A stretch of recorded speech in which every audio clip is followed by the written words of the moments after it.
Hello my dear students, welcome back to Cymatics YouTube channel. तो पिला माने आज आम सप्तम श्रेणी विज्ञान बहीर तृतीय अध्याय आरंभ करवा। तो अन्य दुईटी विषय आम पढ़ी पे प्रथम अध्याय और द्वितीय अध्याय। जदि तुम्हें मैंने नुआ अच्छ, जदि तुम्हें से वीडियो गुड़ी को देखी ना ताले निश्चय से वीडियो गुड़ी को देख, जहाँफल कि तुमको बुझापी सुविधा है। आम कॉन्सेप्ट भी पढ़ी, क्वेश्चन आंसर भी कर।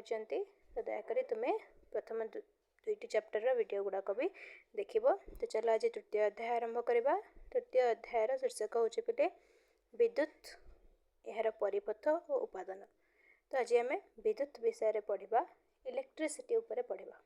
ठीक अच्छे पिले। तो इलेक्ट्रिसिटी या द्वारा आम समस्ते परिचित, हाँ कि नहीं।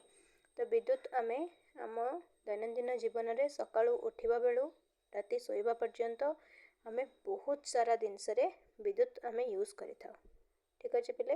जमती कि आम घरे लाइट जलुची, फैन चलुची, एसी चलुची, कूलर चलुची, इंडक्शन यूज होची, है ना। मोबाइल आम यूज कर चार्ज करुँच। इलेक्ट्रिक व्हीकल आजिकल ईवी व्हीकल चलुची, इलेक्ट्रिक गाड़ी सबू। तो ये सबूपाई आमको कौन दरकार, विद्युत दरकार। तो आज आम से विद्युत विषय पढ़ा, यह केमती उत्पादन हुए आउ यह केमती काम करे। ठीक अच्छे।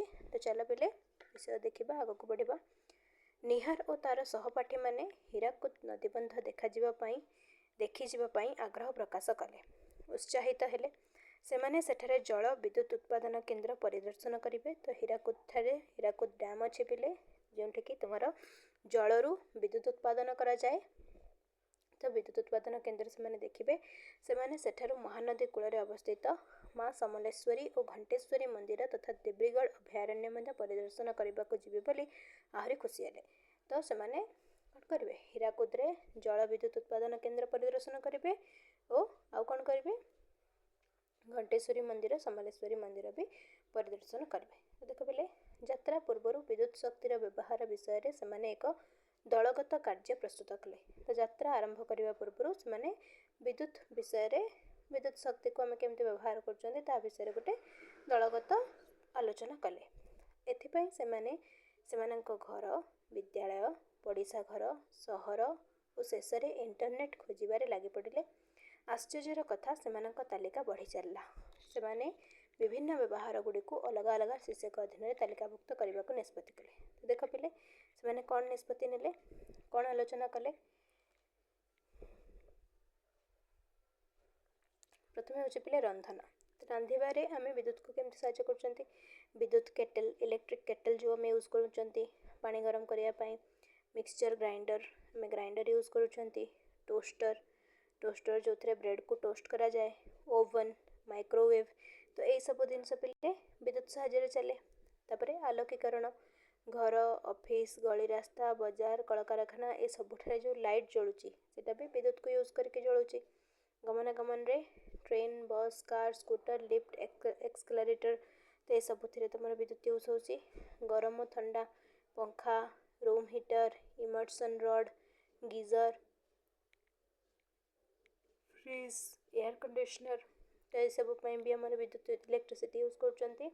मनोरंजन रे कौट यूज हो, टेलीविजन, रेडियो, जोगाजोग मोबाइल फोन, इंटरनेट और अन्य है वाटर पंप, क्रेन, कंप्यूटर, कलकारखाना एमती पिले बहुत जगार आम दैनंदिन जीवन में आम विद्युत को व्यवहार करुँच। ठीक अच्छे पिले। तापर देख तुम्हें निहार और तार सांगंकर तालिका आउ किसी व्यवहार कर जोड़ी साहाय्य कर कि विद्युत व्यवहार विषय में अन्य किसी प्रस्ताव दिए। तो आम जानते पे आम दैनंदिन जीवन में आम बहुत सारा जिनस विद्युत व्यवहार करें। तो आम सबु समय विद्युत व्यवहार करूँ। आस यही विद्युत विषय में अधिक जाना। तो विद्युत विषय में आज आम अधिक जिनस पढ़ा। तो विद्युत विभिन्न उपाय उत्पादित हुए बोली तुम जानिछ। तो विद्युत को पिले आम विभिन्न उपाय उत्पादन करिपरिबा, जेमिति कि पवन कलरू पवन शक्ति व्यवहार करी, सौर पैनल द्वारा सूर्य रश्मि को ग्रहण करी, जल शक्ति द्वारा प्राकृतिक गैस किंबा कोयला द्वारा। ठीक अच्छे। तो ये सब विषय विद्युत उत्पादन होता है। ताले विद्युत उत्पादन भिन्न भिन्न मार्ग गुड़िक कौन पिले, आम पवन कलरू विद्युत उत्पादन करिपरिबा, पवन कलरू पवन शक्ति को व्यवहार करके, सोलार पैनल सौर पैनल को यूज करके सूर्यंक रश्मि को यूज करके आम विद्युत उत्पादन करिपरिबा। जल शक्ति द्वारा विद्युत उत्पादन करिपरिबा जेमति हीराकुद डैम रे होउची। प्राकृतिक गैस किंबा कोयला द्वारा उत्पादन करिपरिबा। तो ये सब मार्ग रे आम विद्युत को उत्पादन करिपरिबा। ये सब उत्सरू विद्युत उत्पन्न होई परिबाही तार माध्यम रे बासगृह और कारखाना को जोगाई दिया जाइए। तो एगुड़िक हूँ पिले गोटे गोटे विद्युतर उत्स पवन तुमर सूर्यरश्मि जल प्राकृतिक गैस कोयला ये सब हूँ गोटे गोटे विद्युतर उत्स। तो ये सब आम विद्युत उत्पादन करें।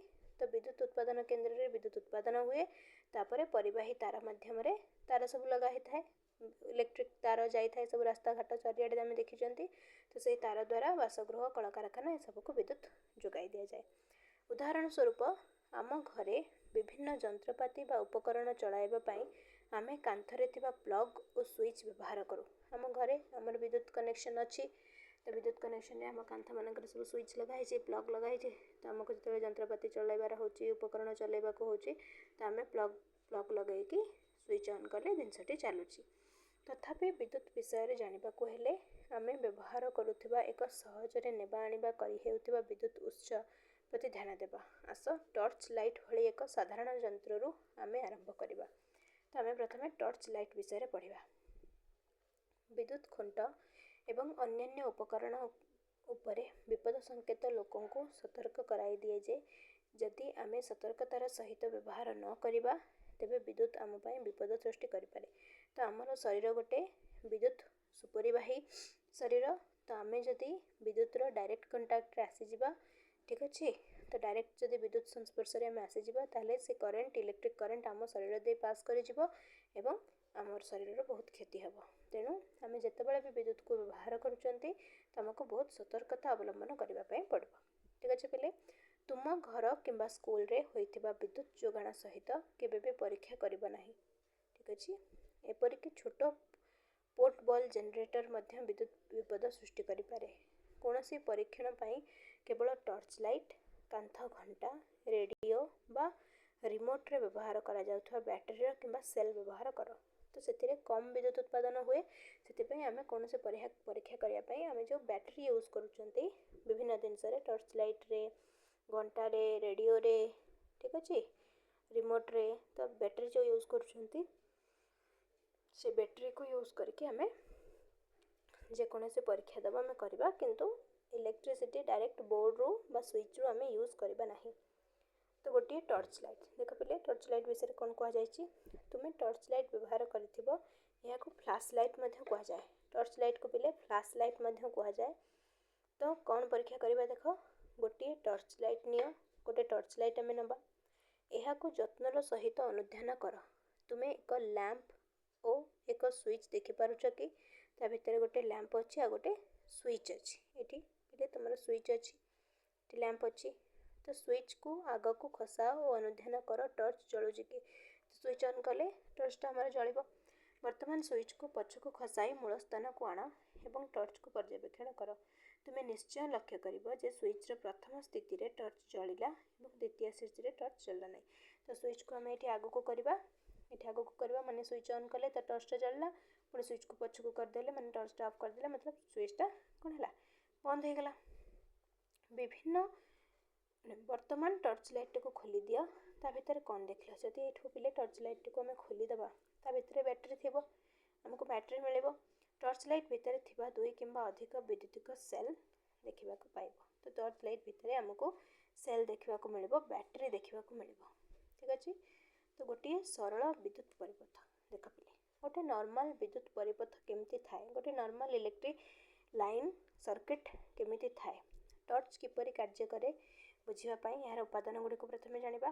तो टर्च भितर कौन रहा पिले जो बैटेरी अच्छी से बैटेरी को आम विद्युत कोष बा इलेक्ट्रिक सेल बोली कहू। ठीक अच्छे बैटेरी को विद्युत कोष बा इलेक्ट्रिक सेल बोली कहू। तो बैटेरी पिले एमती बैटेरी आम देखी बैटेरी एमती ही थाए तार गोटे पटे एमती गोटे निप थाए ताको आम युक्त अग्र प्लस साइड कहू एवं पछपटा को विजुक्त अग्र बा माइनस साइड बोली कही था। तो देख पिले एक विद्युत कोष निय जत्नर सहित यार चारिपाख को देख। यहाँ गोटे विद्युत सेल आम नेले ठीक अच्छे पिले तो यत्न सहित ये सेल टी को आम ऑब्जर्व करवा। तुमको कौन देखा मिले पिले तुम्हें कौन विद्युत कोष उपर एक युक्त चिन्ह एवं विजुक्त चिन्ह देखुच। यह गोटे मुंडे एक छोट धातव टोपी अच्छी। तो गोटे पटे एमती गोटे टोपी थाए मेटाल टोपी अन्य मुंडे चटका धातव पदार्थटीए लगी देखुच। तो तेबे गोटे विद्युत कोष दुईटी अग्र थाए तार दुईटा अग्र थाए गोटे हूँ युक्त एवं अन्यटी हूँ विजुक्त। तो गोटे युक्त अग्र गोटे विजुक्त अग्र। आमे नहीं विद्युत कोष धातु टोपी हेउची वैद्युतिक कोषर युक्त अग्र। तो आमे जो सेलटी नहीं आमे जो बैटरीटी नहीं ता देहरे जो पटे तुमर पिले टोपीटा अच्छी से पटे हूँ तुमर युक्त अग्र एवं चटका धातव पदार्थ जो पटे एमती प्लेन पटटा सेटा हूँ विजुक्त अग्र। तो विद्युत कोष हेउची सहजरे नेबा आनिबा करि हेउथबा पोर्टेबल विद्युत शक्तिर उत्स। ठीक अच्छे पिले पोर्टेबल विद्युत शक्ति माने जहाँ को आम सहजरे गोटे जगार अन्य जगह को नहीं पारती ता माने हूँ पोर्टेबल। तो पोर्टेबल माने आम बैटेरीटा को बहुत सहजरे गोटे पकेट पूरे नहीं जावा गोटे जगार गोटे जगह को। तो से यहाँ हूँ पोर्टेबल विद्युत शक्तिर उत्स। ठीक अच्छे पिले तापर देख बैटेरी तो दुईटी कोष व्यवहार करुवा एक टर्च नियो। तो गोटे टर्च नवा जो दीटा तुम सेल व्यवहार हो। ठीक अच्छे पिले यार कोष थिबा कोठरी को खोल और कोष गुड़िक बाहर कर। प्रथमे कोष गुड़िक गोटे पछरे गोटे विपरीत रखी दिगरे रखी स्विच ऑन कर विपरीत दिगरे रखा। ठीक अच्छे टर्च जलुची कि नहीं देख। पुणी कोष दुईटी को आउ गोटे अलग क्रम रखी टर्च जलुची कि नहीं देख। तो ताको एपट सेपट करके आम रखा देखा कौ परिस्थिति तुम टर्च जलुची। ठीक अच्छे तो कौ परिस्थिति जलिब गोटे कोषर युक्त अग्र अन्य कोषर विजुक्त अग्र सह संपृक्त हेले टर्चटी जले। तो एमती कंडीशन रे जलिब। देख यहाँ रहा गोटे सेल तो यार माइनस पटटा यार प्लस पट सहित जोग होती। तो यार माइनस यार प्लस जोग होती यार माइनस यार प्लस जोग होती। तो एपरी रखिले जाइए तुम कौन हम तुम टर्चटी जलिब। तो दुई किंबा अधिक कोषर एहीपरी जो संजोग को बैटरी कहुए। तो दुई किंबा अधिक कोष को जदि आम एहीपरी भाव में संजोग करवा किपरि भाव में गोटे कोषर युक्त अग्र अन्य कोषर विजुक्त अग्र सहित संयुक्त हेब ताहले सेटा को आम कौन कहबा सेटा को आम कहबा बैटरी। ठीक अच्छे पिले ताहले सेटा को आम कहबा बैटरी। तो अनेक समय रे जंत्र उपकरण पाई आमे हुए तो गोटे रु अधिक कोष आवश्यक करूँ। तेणु चित्र 3.3 भली दुई किंबा अधिक कोष को एकाठी संजोग करूँ। तो गोटे रु अधिक कोष संजोग करने द्वारा उपकरण गुड़ी को अधिक समय धरी अधिक शक्ति जोगाई होता है।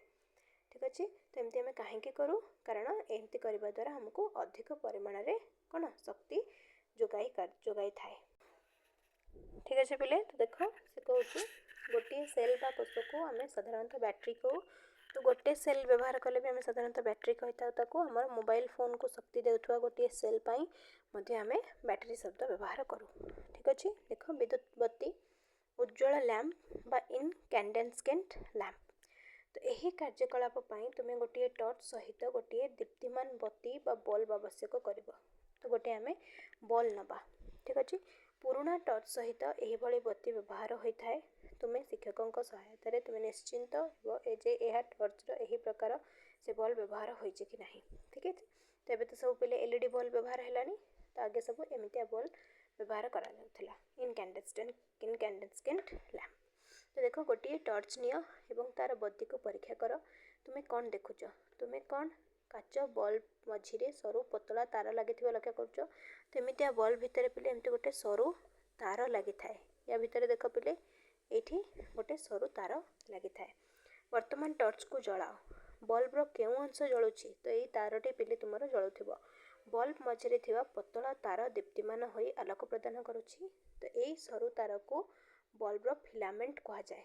तो यही सरू तार को बल्बर फिलामेंट कह जाए पिले। ठीक अच्छे बल्ब टी को नहीं तुम शिक्षकों सहायतार निरीक्षण कर से फिलामेंट बल्ब रे किपरि लगी। तो सेठी पिले देख तुम दुईटी मोटा मोटा तार थी एमती दुई पार्श्व जो मोटा तार अच्छी एमती दुईटी मोटा मोटा तार थी एवं ये तुम कौन सरु तारटी लगाई था फिलामेंट लगाई था। ठीक अच्छे तो फिलामेंट टी दुईटी मोटा तार सहित संयुक्त करा जायछि। गोटे मोटा तार बल्बर कड़े धातव खोल सहित एवं अन्यटी तल केन्द्र में धातव शीर्ष सह संयुक्त होइछि। ठीक अच्छे पिले तो गोटे मोटा तारटी बल्बर उपरे जो तुम बल्बर खोल अच्छी धातव खोल ता सहित संयुक्त होइछि एवं आउ गोटे फिलामेंट तुम धातव शीर्ष सहित संयुक्त होइछि। तले ये पिले धातव शीर्ष अच्छी तो धातव शीर्ष सहित ये संयुक्त होइछि तले। ठीक अच्छे यहाँ हूँ तुम धातव खोल यहाँ हूँ धातव शीर्ष। ठीक अच्छे पिले तापर नेक्स्ट देखा बत्ती सह संयुक्त यही दुईटी तार एपरी रखा जाइछि जेपरिक आदौ स्पर्श हेब ना। तो दुईटा तार को अलग अलग करके रखा जाए जमती से दिज आदौ स्पर्श करेंगे ना निजे निजक। बल्बर फिलामेंट ही उत्तप्त होगा सह दीप्तिमान होई आलोक सृष्टि करे। तो देख बल्बर मोटा तार दुईटी एमती संयुक्त होता है तो गोटे तार एमती जाकि धातव खोल सहित संयुक्त होती आ गोटे तार एमती जाकि तले तुम धातव शीर्ष सहित संयुक्त होता है। ठीक अच्छे पिले तो एमती हवा द्वारा तुम बल्बटी जलुची और बल्बटी जो जलुची तुम ये जो फिलामेंट अच्छे पिले मझी फिलामेंट ये गोटाक जलुची और कौन हो दीप्तिमान हो आलोक सृष्टि करुच्ची। तेणु ये भावुची कि मो बल्ब तो अलग प्रकार लैंप अच्छी तो से लैंपटी को आम कहती कौन एलईडी जोटा कि आजिकल व्यवहार कराऊँच। आजिकल आउ से भाया बल्ब व्यवहार करा जाउना प्रायतः आम एलईडी व्यवहार कर। तो एलईडी बत्ती कौन आजिकल व्यवहृत होता अधिकांश टर्चरे और अन्य उपकरण में तापदीप्त बल्ब बदल में आलोक निर्गतकारी डायोड बा एलईडी लैंप व्यवहार होची। तो एलईडी रो फुल फॉर्म पिले लाइट एमिटिंग डायोड। मन रखिबो एटा पिले लाइट एमिटिंग डायोड जहाँ चित्र 3.5 रे दिया जायछि। ए भलिया लाइट पिले व्यवहार होची यार ना होची एलईडी। ठीक अच्छे पिले तो देख ये भाया बल्ब आम देखी एलईडी बल्ब। ओके सो कौन सी रंगर एलईडी बल्ब नियो एवं लक्ष्य कर यह भितर कौन सी फिलामेंट देखुच कि एलईडी सहित संलग्न दुईटी तारार दैर्घ्य को लक्ष्य कर। तो देखा गोटे तार छोट थी गोटे तार बड़ थी। ठीक अच्छे पिले या भितर सेमती तार आ फिलामेंट मिलबनी किंतु बाहर जो मोटा तार थी गोटे तार बड़ गोटे छोट। देख पिले सबुथिरे गोटे बड़ गोटे छोट देइछि। ठीक अच्छे तो सेमानंक मध्य दुईटी अग्र अच्छी किंतु गोटे जुक्तात्मक एवं लंबा तार सहित संलग्न एवं अन्यटी विजुक्तात्मक एवं छोट तार सहित संयोजक। देख तो जोटा लंबा तार सेटा होची प्लस जोटा छोट तार सेटा होची माइनस। तो गोटे टर्च रे विभिन्न आकृतिर गोटे किंबा अधिक एलईडी व्यवहार करा जाई पारे। तो विद्युत कोष बैटरी एवं विद्युत बत्ती विषय जानिबा परे आमे वर्तमान एक विद्युत कोष किंबा बैटरी व्यवहार करी टर्च लाइट जलाई पारिबा। तो पहले देखो आमे विद्युत कोष विषय पढ़िले बैटरी विषय पढ़िले एवं विद्युत बत्ती लाइट विषय पढ़िले। एबे आमे बैटरी को व्यवहार करिकी विद्युत बत्ती जालिबा। ठीक अच्छे पिले तो यहाँ आम नेक्स्ट वीडियो रे कवर करवा। ठीक अच्छे पिले आशा करुच्ची तुम मानकु भल भाव बुझा पड़ी थी। तो वीडियोटी भल लगे चैनल टी को निहाती सब्सक्राइब करिवो एवं तुम सांग मानक सहित बहुत बहुत कर शेयर करिवो। जदि किसी डाउट रहे ताहले मते कमेंट करके पचारिवो। ठीक अच्छे पिले तो रहिली जय जगन्नाथ।